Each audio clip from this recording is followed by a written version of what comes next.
26 जनवरी हमारे उलमाए किराम की कुर्बानी के सदक़े में हमें मिला है। 70,000 उलमाए किराम को फांसी के फंदे पर लटकाया गया।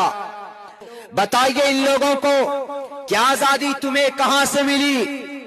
उलमाए किराम की कुर्बानी की वजह से आजादी मिली है। कोई माए का लाल खड़ा नहीं था अंग्रेज के सामने। अंग्रेज के सामने कौन खड़े थे? उलमाए किराम खड़े थे। अंग्रेज से मुकाबले के लिए तलवार लेकर मैदान में कौन कूदा था? उलमाए किराम कूदे थे। दिल्ली की चांदनी चौक से लेकर खैबर तक का कोई दरख्त ऐसा बाकी नहीं था जिसमें उलमाए किराम की ये गर्दनें न लटकी हुई हो। खैबर की पहाड़ियों से पूछिए, दिल्ली की जामे मस्जिद से पूछिए कि